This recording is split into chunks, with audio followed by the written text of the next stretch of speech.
is we have oil, but we don't have the infrastructure to refine them. So they, companies come in, drill, get the oil out, refine, take it out of the country, refine it, and sell it back to us. Right? Just brutal, in my opinion. But that's just the way it is. So, but so the point I wanted to make there is there are a lot of natural resources. I mean, Nigeria is a very wealthy country with a lot to offer. We just have what you find, some of the issues you find in a lot of third world countries where we have leadership problems that need to be addressed from the ground up, top down, so it's the same issue across the board. And this particular incident where we have the young folks rising up to protest brutality, and I don't know let me know, Sophia, if I'm jumping into your next question. Doing okay? Okay. Just to talk about my child, I was, this has allowed me to remember growing up back home and my interactions with the police. So I equate it to, I'm blessed to have a restaurant. So our waiters and waitresses make money on tips, right? They don't have high wages, so they survive. But that to me, is the way the police officers survive back home, right? And I'm not trying to make excuses for what, there's two sides to what's going on back home, in my opinion. There's the issue of you have police officers who are grossly underpaid. I equate them to teachers here and teachers back home. They're grossly underpaid. So they do whatever they need to do to survive. And when you get into that mindset, corruption is key, right? So they do whatever they need to do to survive. So just growing up at home and just, I have memories of driving from place A to B and getting stopped by the cops. And the only way that you would proceed is by giving them a few dollars and they'll let you go. Okay. Right. So hold up right there. We're going to bring a more present day in a few minutes because I see you getting excited. You got the I know. That's why I said stop me. I'm just going to keep going. So I'm going to talk to Time now. If you could bring us in.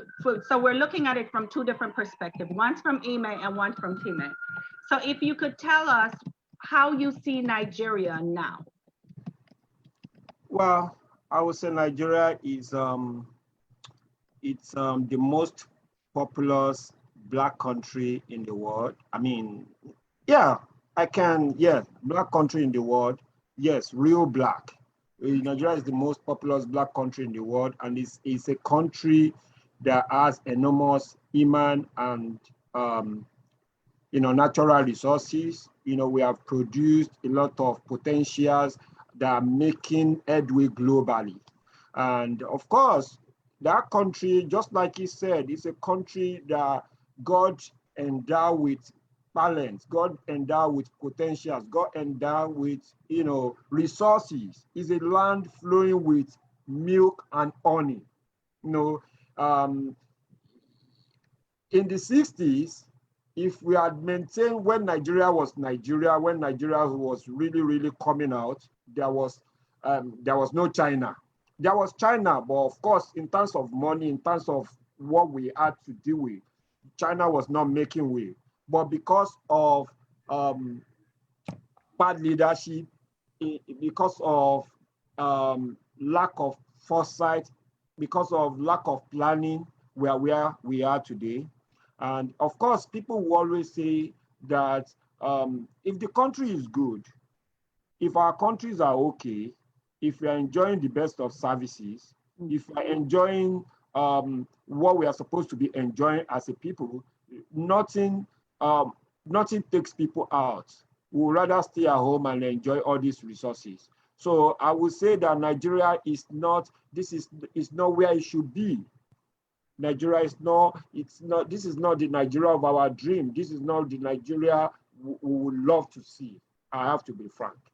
Oh, okay. All right. So now we have two different perspectives as to what Nigeria is.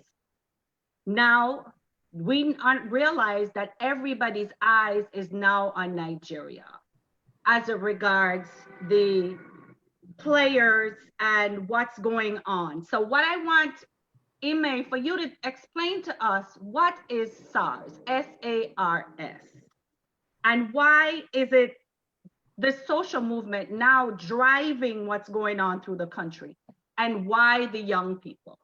So tell us, what is SARS? Why is the social movement now sweeping the country to end SARS? And why the young people?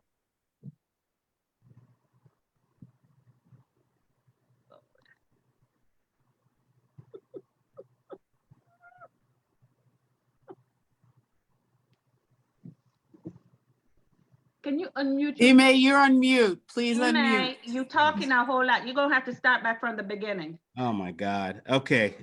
I saw Seydi laughing at me, so I figured I didn't know what it was. Something's not right.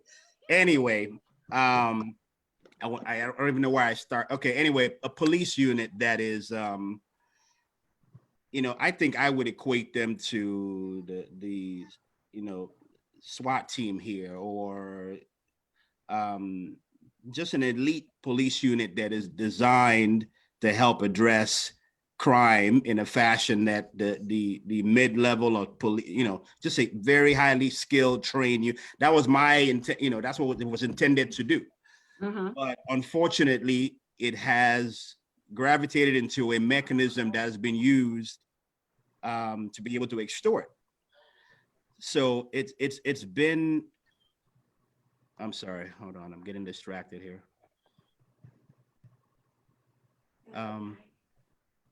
I'm sorry, I just had an emergency. Can Tammy, can you take over? Give me 1 minute, I'll be right back. Okay. Okay. Everything okay? 1 minute, 1 minute. All right. So SARS is it's an acronym, and it's called Special Anti-Robbery Squad. Okay. And that's what I mean, SARS, Central Anti-Robbery Squad. It was an arm of the police, founded in 19. Okay, you can continue. Go ahead. Can you take unmute? Thank you. Sorry about that. Sorry. After all these months in Zoom meetings, I know, right? with all this COVID, come on. I know. I deserve that. Sorry about that. Anyway, as I was saying, it's a police unit that was intentionally designed to help deal with, you know, obviously eliminate crime, but unfortunately has been used as a forum of extorting, and in some cases, people have been killed by this unit. So as I think I was saying, you know, I took a step back to memory lane, as I was saying, growing up as a kid back home is, you know, one of the unfortunate aspects, and I don't want this to be, Nigeria is a, you know, I would not trade my, I guess my childhood for anything in the world. Nigeria is the most beautiful place, but like any country, you know, as in the US, we have issues. There's bribery, there's corruption. You know, one of my, you know, first experiences with dealing with business here, you know, involved corruption, you know, but I came in here naive thinking corruption was a Nigerian problem, but it's not. No, It's it's not. everywhere. So no, it's true. I had those experiences. So, but I want to take a step back and say, you know, essentially the way the police works, you could be driving, going from point A to point B, you get stopped for one reason or another. I mean, growing up, we didn't have traffic lights, we didn't have stops, you know, all this crazy things. So you would stop, and then all you have to do is give a couple of dollars or a couple, you know, and you can keep going on your way. My funny story is my dad was a government worker. My mom is a businesswoman, and, you know, till this day, my dad would never bribe anyone. So unfortunately, if you're in the car with my dad and the police pull you, you're going to be there for 3 days. If you're in the car with my mom, she'll give you whatever you need and we keep moving, you know? So, but that's just a story I was told. But the bottom line is it's unfortunately, part of the police DNA. So it's part of our culture for bribery. But then what's happening is when the folks that were put in place to protect people, you know, are using it against them, then that's where it's a problem. And this has been going on, you know, for at least, you know, past 40 years I've been on this earth. It's been going on in Nigeria. So what's happening now is that the young people with the introduction, you know, with social media have just had enough. You know, there's been a lot behind the scenes. there's been this level of protest over the past 40 years, but it's never been visible. So this is not new. The fact that people are getting up and protesting back home and yelling, this is not new. It's been happening, but we didn't have cell phones. We didn't have Facebook. We didn't have, so it's my opinion that it's a necessary movement. It's going to happen. We're very fortunate. Unfortunately, we're going to lose people in the process because, like in the US, you can protest 9 out of 10 times, do what you need to do. Even if you fight the police, you get away with it. You do that back home, you're not going to wake up. You won't make it. So essentially, it's just that in a nutshell, that's what's happening. It's a significant portion of the police system that unfortunately is not living up to what it was there for, which is to help protect people. It's doing the opposite. They're using their powers to extort, bribery, corruption. So the young folks have just had enough. And that's essentially what you're hearing right now. And I want to jump in because you have dropped some nuggets that I just want to repeat. Because at the beginning, you talked about the fact that you can equate the police force in the way that are being paid as being waiters here and living on tips, which underline and underscore if they can't pay for their livelihood with their own salary, then they resort to other means, which is right now the use of power, right? And I want to underscore that so people can put it in perspective of what does it look like, right? How the lack of means and the lack of access to economical viability actually create a space where these kind of behaviors can happen and be rooted in, like you said, the DNA of the people, the force who's supposed to protect and serve, who is now extorting just in their means in order to be able to sustain themselves. The other nugget that you dropped is the fact that the protests are not new. And as we have seen it here with the Black Lives Matter movement, it's not a new conversation. People have already said enough is enough. And like you said, social media have allowed us to be able to see now across the globe, right? And for the ones who have lived under and suffered from that, it's not new to them. For the rest of the world, it's a story, right? And that's why it is important that we tell our stories and unlike each other for what it is, right? And how do communities continue to survive when the people who are supposed to protect them are the ones who are doing the most harm? And this is like now we see this connection with the movement from here to the continent. It's like globally it's the same conversation, right? And society and people are fed up. The youth are fed up. So, it's like, what does the role, of social media can play in the movement when we go towards resolution, right?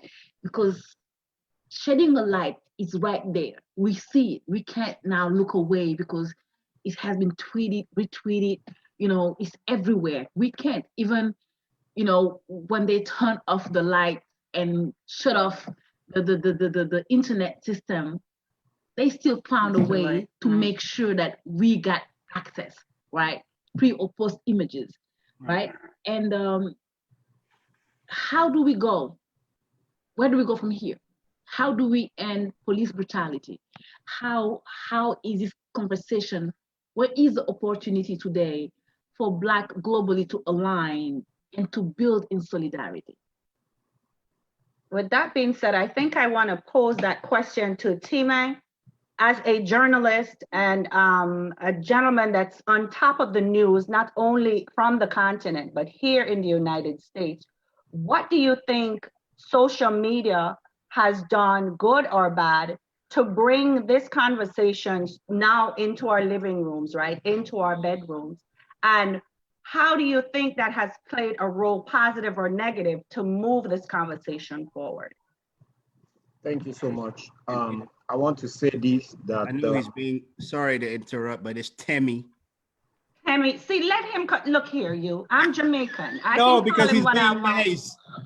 I don't want him to think I'm, he's being nice. He's not gonna, but I know He you want to should, say, yeah. I know you want to say it I don't right. take it personal. That's like people Yeah. calling me Sophia and I correct them and say Sophia. Takes Tammy. okay. Am I saying it properly? Tammy? Temi. That's Tammy. fine. Got it. Let me just share this. I remember when I was having my We don't see your face. Yeah. Yeah, Come move back a down. little bit and yeah, yeah, there you go. I remember when I was doing my graduate program at Western Michigan University, Kalamazoo, and somebody said, "What's your name?" And I showed her my ID card, and she said, "A police officer." She said, I'm gonna call your name." I said, "Leave me alone. Let me introduce myself." Then, do you know what she called me? Tomato. See, I didn't do that bad. No, you did not. So I'm used to it. I'm used to people, you just like calling Indian name, calling all those long names. So it is what it is. So We need to learn to say we names need to properly. learn to say name properly, I agree. right? exactly. And we need to make the same effort we make into saying Czechoslovakia, Dostoevsky, Yeah. and so on and so forth. So Yeah. we do have to make a real effort and intentional to say people. I'm name. trying. No, I know you're Oh, trying. thank you. So when she said tomato, I had to look at my name again. Like, is there anything that looks like tomato in this name? Like, are you for real? Well, I just let it slide. Okay. So, well, before we talked about the role of social media, we have to talk about what led to this. And like he said, the SARS was founded in 1992. It's an arm of Nigerian police, which was created to bring to reduce crime rates that was increasing then, because a lot of people, because of standard of living, cost of living that was rising, youth have gone into vices. A lot of youth have gone into social vices like fraud and all of that, which is, which happens everywhere all over the world. When people cannot sustain themselves, they look for other ways to make ends meet. Mhm. So it's not something that is peculiar to Africa or Nigeria. It's everywhere.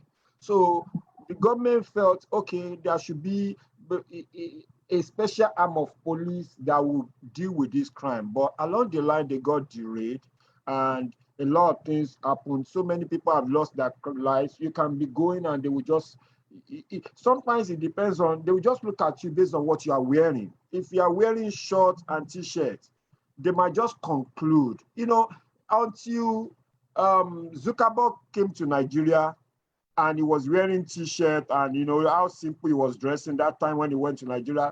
When you wear t-shirts in the morning and you are in your car, they might just conclude that you're a fraudster. Mhm. So sometimes your dressing, the way you dress gives you away, which shouldn't be. So of course, a lot of people have died along the line. Well, there has been agitation, for a long time. People have been agitating. People have been like complaining. A lot of people who lost their family members, who lost their people, have been complaining. But that was before the era of social media. But thank God for social media. Social media was able to bring this thing to a global light. It was because of social media that we were able, a lot of people, this thing got international attention. The SARS, the agitation, actually, this ones actually started on social media. And from there, it went to the streets. And social media really helped in bringing this to the world, because if not for social media, a lot of people will not know about it. And through social media, all those protesters, they were able to get money to keep them going. Millions of naira was raised to keep people going. So I would say social media has brought this thing to limelight, and I think it's positive. I would say it's negative, because otherwise the conventional media, they will have covered it up because the government has a way to gauge the press. But social media, it has not been difficult. It has been difficult for them to do, and that's what they are working on now, to make sure that they censor what people post on social media. That's where we are now. So I'm gonna bring in the voice of some of our participants in the chat, right?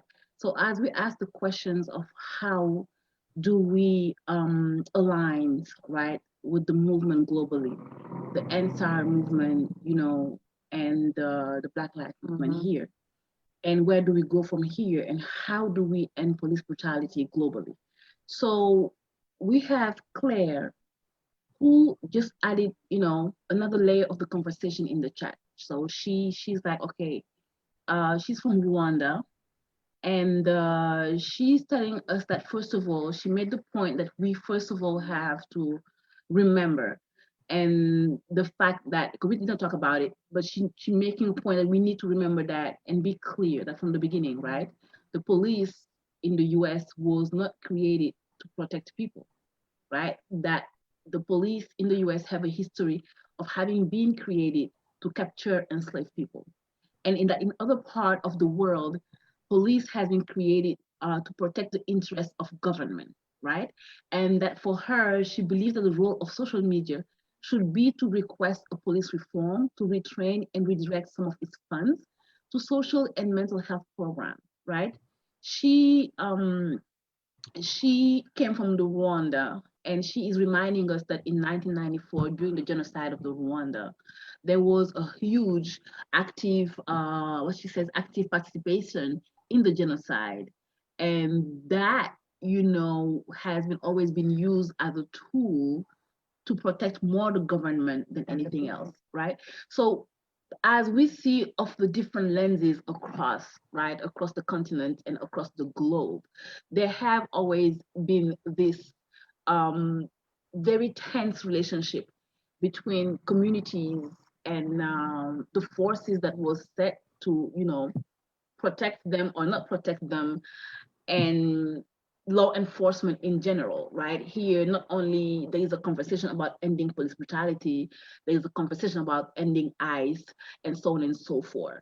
How do you guys think that we can, at this point, at this moment right now, right, grab the opportunity to globally align and build solidarity amongst Black people on a global scale?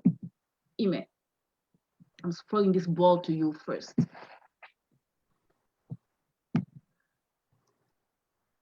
Ime, you have to unmute yourself. You're working too hard, man. I'm in Zoom calls all day. You're right, but I don't know why I'm like forgetting to hit the mute button.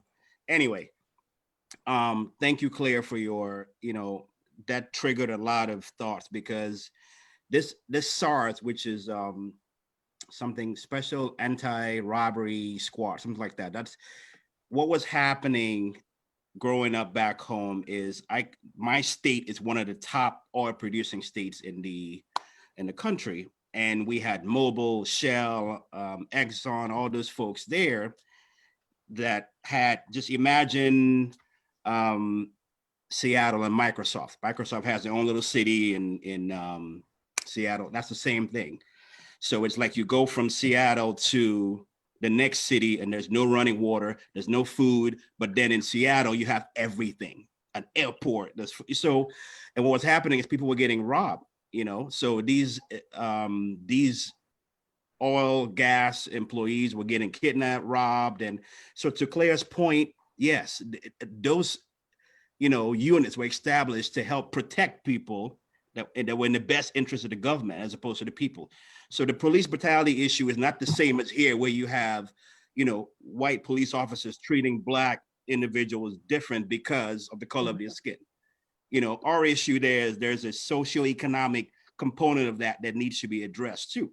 So there's, you know, brutality is wrong. That's number one, right? The police, but the socioeconomic problem is escalating that. So it's got to be kind of a two-pronged approach. It's looking at the socioeconomic issue all the way from, empowering people and putting money into them impoverished communities so that we don't grow up thinking, we call it 419. We don't grow up thinking that fraud and bribery and corruption is the only way.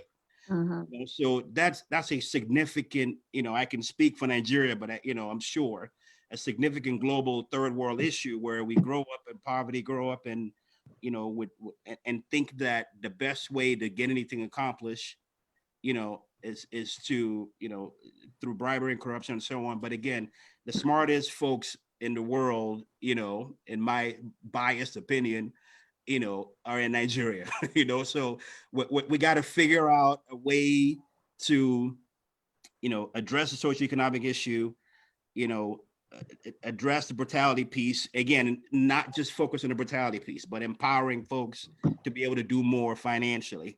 And I think that would help. So I'm not familiar with the Nigerian government and what they are doing to kind of work on this situation. Great point, by the way, Ime. A lot of it comes down to education, right? And empowering people to let them realize that the space that they're in is not the only space for them. They have an opportunity to grow for a better life based on what their dreams and purposes are. But that being said, maybe, now you make me worry about how I'm gonna pronounce his name. Temi. There you go. See? So what is, if anything that you can speak about, what is the government of Nigeria doing to kind of listen to the youth, to understand where they're coming from, as in creating a way to solve these issues? Thank you so much. I think the government, I want to say that, I don't want to say the people deserve the kind of government they have. I don't want to say that. However, when a government is not really responsive to the aspiration of its people, this is the problem we have.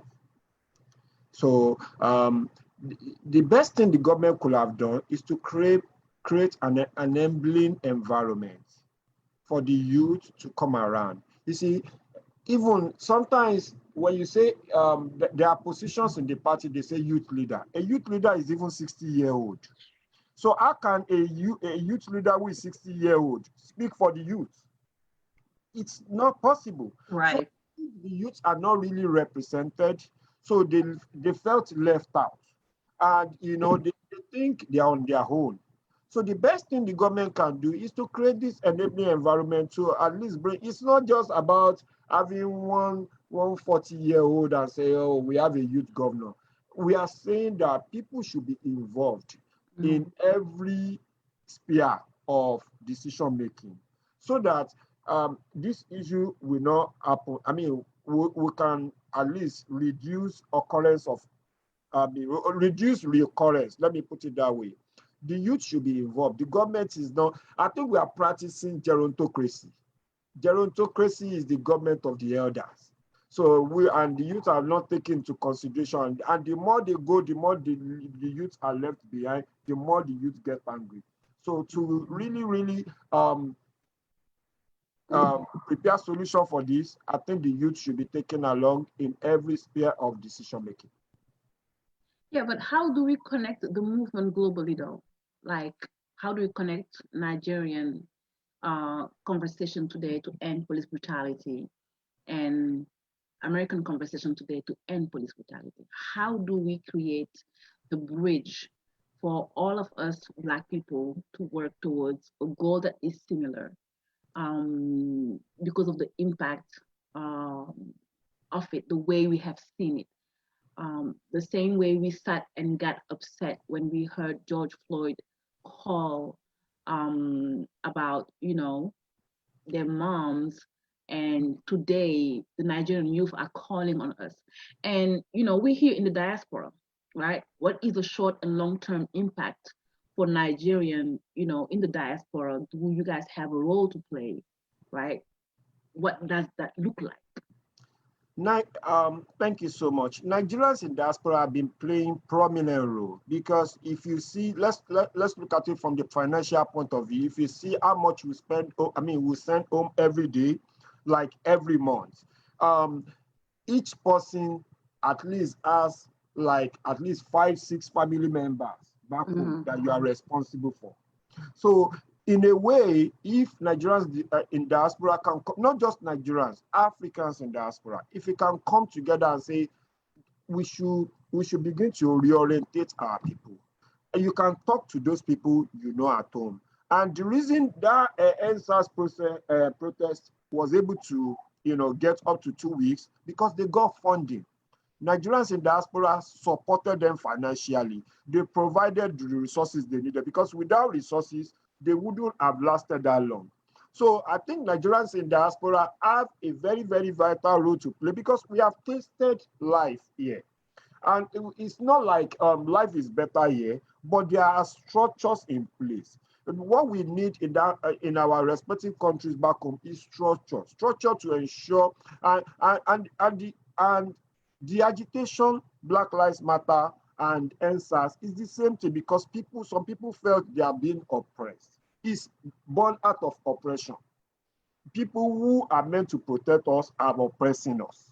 And it got to a point that we got mad. Like you can't continue to do this. And we decided to make our grievance known. That's basically what it means. People are being oppressed by people who are supposed to be protecting them. So do you want to speak to that, Ime?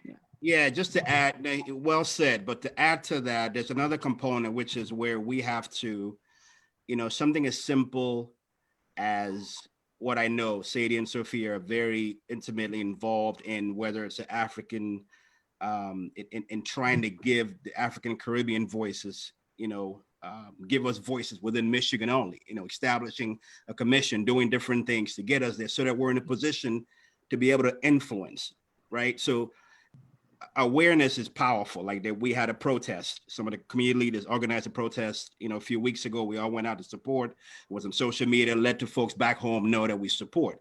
But again, I'm going back to the economic or the strategic, position of aligning with folks here that have influence, right? So encouraging us to run for office and supporting people that are doing those things because we can make calls to people in power. Nigeria is one of those countries that's very, we still got that, unfortunately, that colonial mechanism, mentality where, if you get a call from the white man, I'm sorry, I don't want, people start jumping. You get a call from America, people start jumping. And so we need to support our Black, African, Caribbean folks here that are, that have the intention of running for office so that they can connect with folks back home from an influence standpoint. It's financial, it's political. It's got to be like a multi-pronged approach, to be able to make some kind of progress. And I'm glad that you just, talked about one of those, which is, okay, how do we gain influence here to be in certain position where decisions are being made or where policy making is happening? And, just want to celebrate quickly that a couple of Nigerians just won, right, in this last election. Some of them are going, to their state assembly house. Some of them are going to the Supreme Court. We have seen a lot of, first and second generation folks who have run and won these positions in these spaces where conversations are happening, right? In the chat, Claire is reminding us that we need to listen to each other. We need to connect globally, that as much as we are a Black race and we connect globally, to continue to understand that our experiences are different, right? From Brazil to South America to Africa to North America. We are all Black, but our stories are different. And we need to continue telling those stories and connecting across those stories together and moving together, right? We have Chief Ekpenyong, who was telling us about, Pan-Africanism and talking about the fact that, like you said, okay, here the Nigerian, they have march, right? maybe the next step for them is going to be to raise funds to support the youth in Nigeria, because they might have the possibility to do it here. So there is a lot of creative ways that we can continue to connect the movement, because at the end of the day, like Temi told us, you know, we are oppressed, and we have been saying that we are tired of being oppressed. So there is at least this red thread where across the globe, we are willing to change our own situations by being the drivers of it, right? And as you know, as we start this conversation, right, I know that the dream of Sekou Touré or the dream of Marcus Garvey, you know, have not collided yet, right? There was a huge push, you know, from the continent, and a huge push at the time of Garvey, right? And it did not snap. And the question that I have today is, as we look to the future that we are building, the future that we are crafting in these moments, is like, can you guys tell us, how do we make that snap? How do we make those two dreams collide, right? And what would you recommend as far as book, movie, documentaries that we need to, you know, look more into in order to learn more and try to figure out where we're going and how we're getting there? Thank you so much. My brother did say the other time that we have to come together as community, as group of people. How do we come together? By aspiring more to get political power, by aspiring more to get economic power. Those are two things we can use. When you have political power, you have economic power. How do we get political power? Thank God, I mean, want to appreciate some of our people who have been able to, you know, break the barrier to at least get elected. You see, people in Africa, just like he said, anytime there was this election that happened in one of the states in Nigeria, and what did America do? America said anybody that causes trouble in this state during this election will be prevented from coming to US. Do you know that election was free and fair? People behaved themselves. And because some of these politicians, they all come here, they have houses here, they have children here. They don't want to miss that opportunity of coming here. So these are other ways that we can, when we mobilize ourselves, we can also mobilize the government here. We can at least lobby the government here to help us, you know, in passing the message across back home. But we have to strategically position ourselves by being involved in what is going on around us, by being, you know, we don't just come here and say, okay, I'm doing 2 jobs, I'm doing 3 jobs. You know, how some people who are community advocates, the way they look at us like, you have all the time, I ain't got time, no time. You know, it's a collective responsibility. We have to come together to see that it's a collective fight, that we need to fight this and so that we can be victorious. So we have to be more involved in our community. It's easy to go and meet a senator to say, this is what is happening, Mike. Can you please go to the Congress or go to the Senate to talk about what's going on in Nigeria? Let's pass a proclamation. And, you know, with this, I think we can begin to see changes. Ime, your take before I push back a little bit.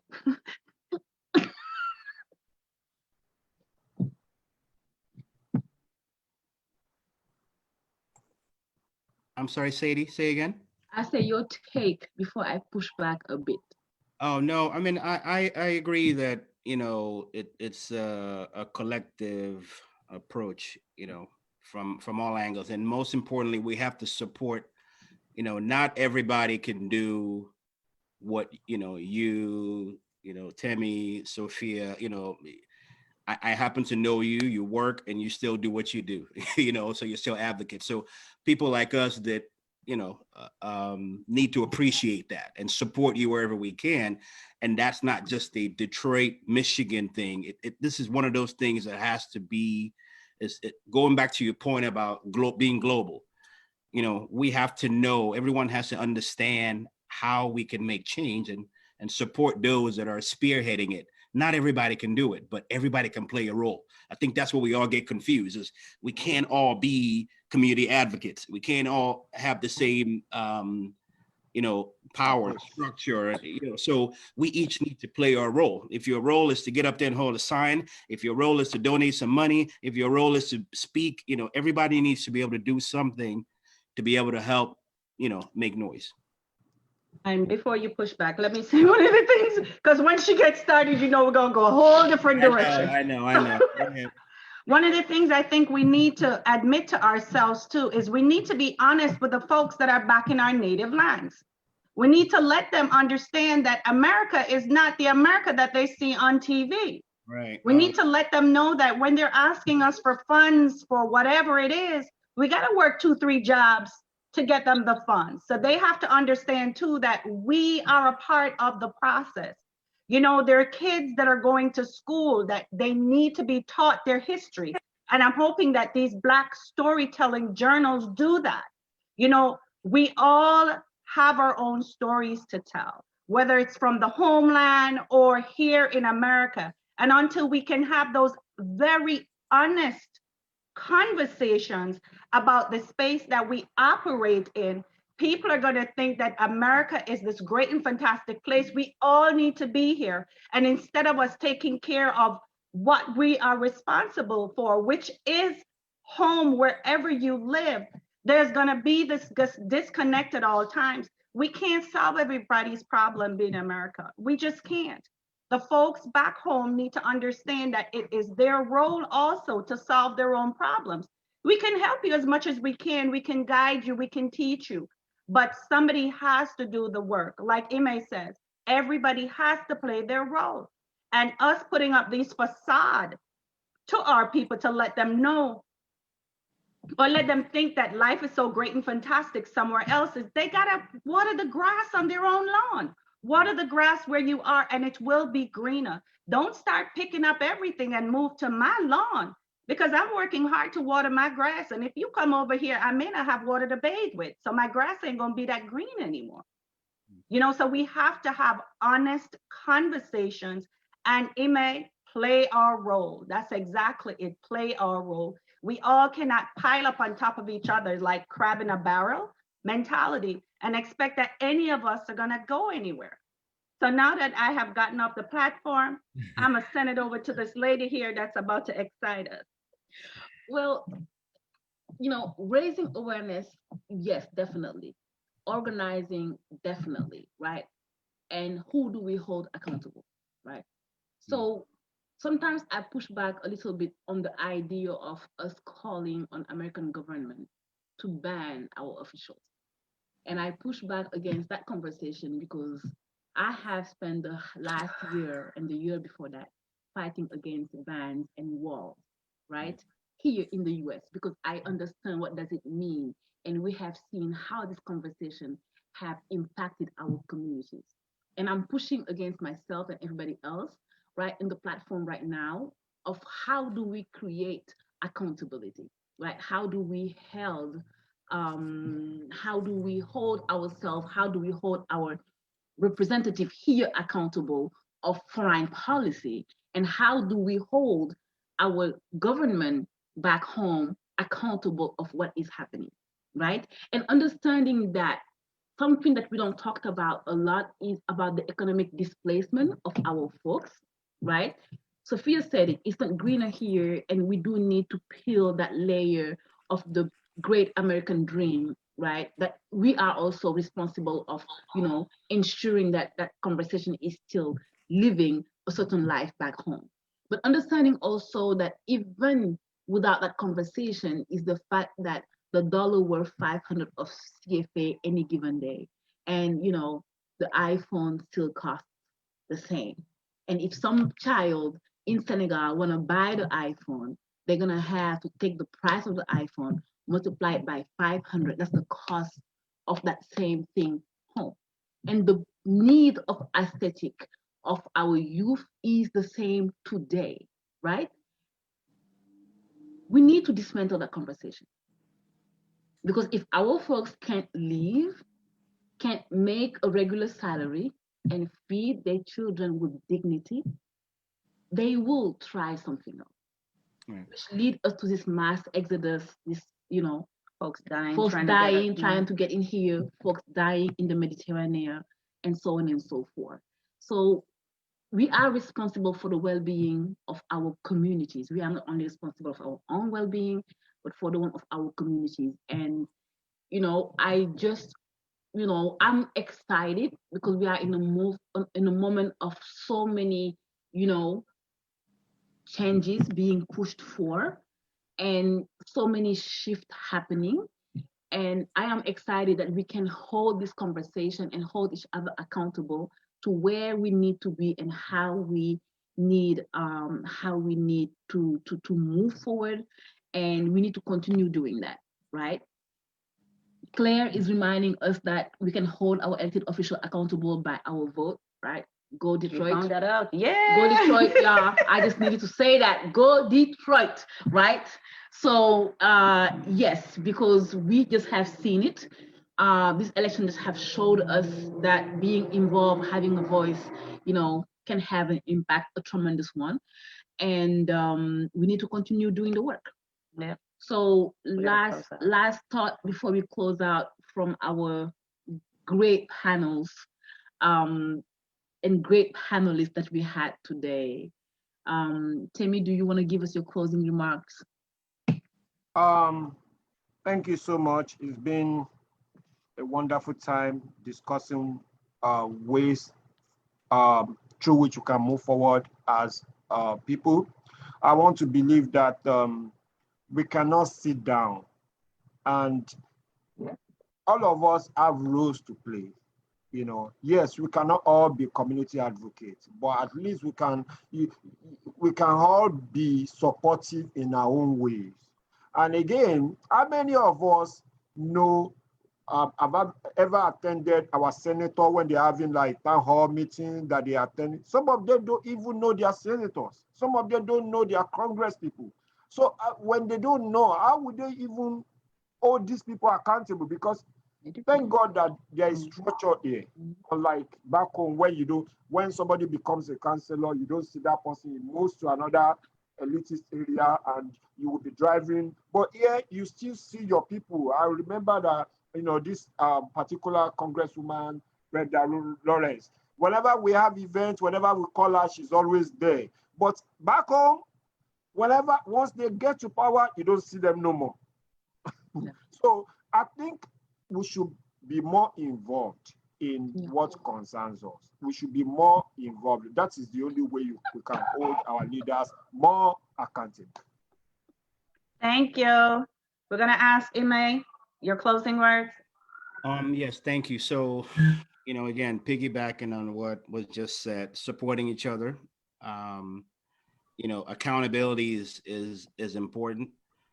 Seydi, to your point, the item you were pushing back on, I actually agree with you. But because America will always do what's in America's best interest. Germany will do what's in the best interest. Russia would do, it may look on paper or like on CNN, like they're trying to save us. But so I think my point was more us supporting our people. Yeah.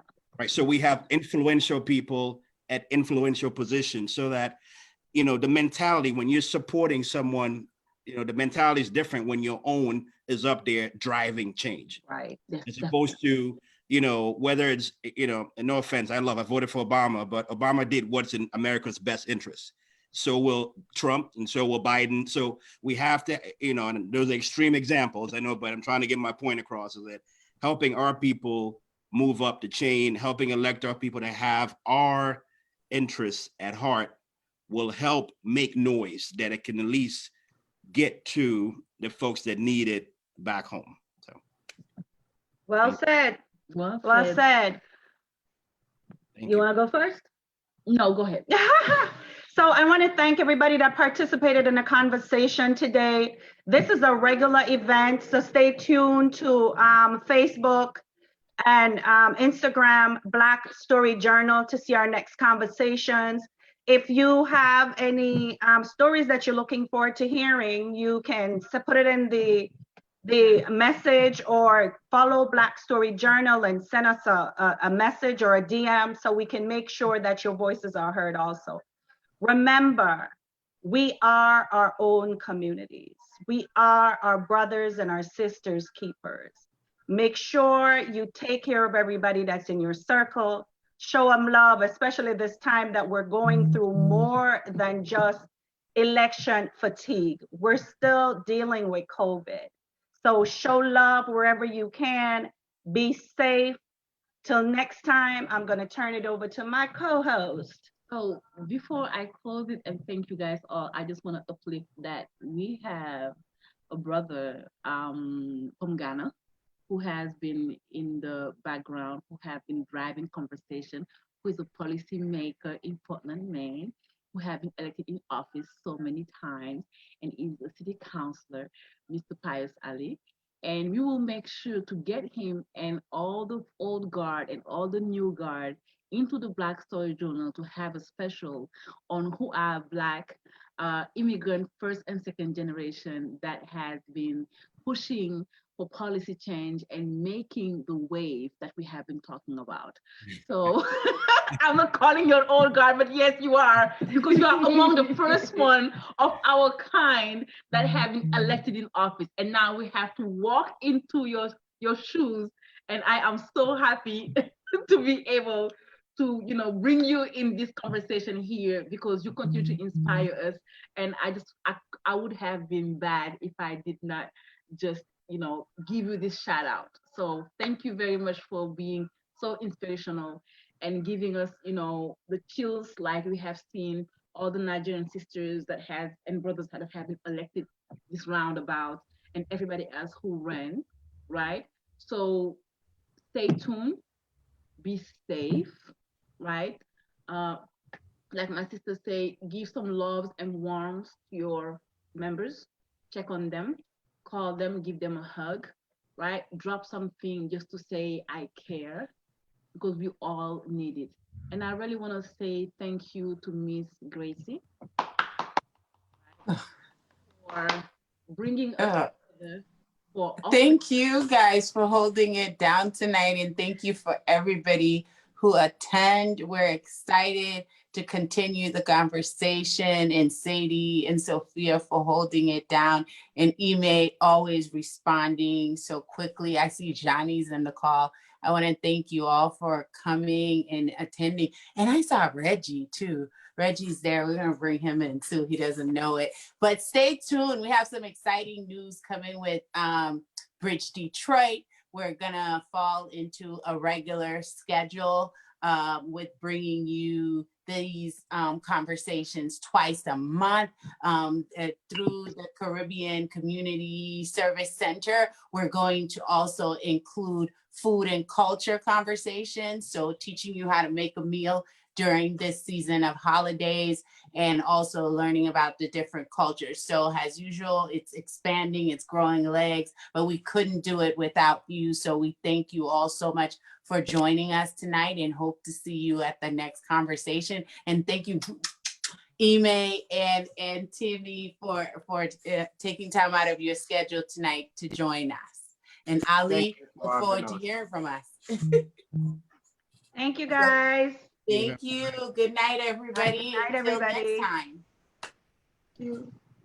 All right. Thank you.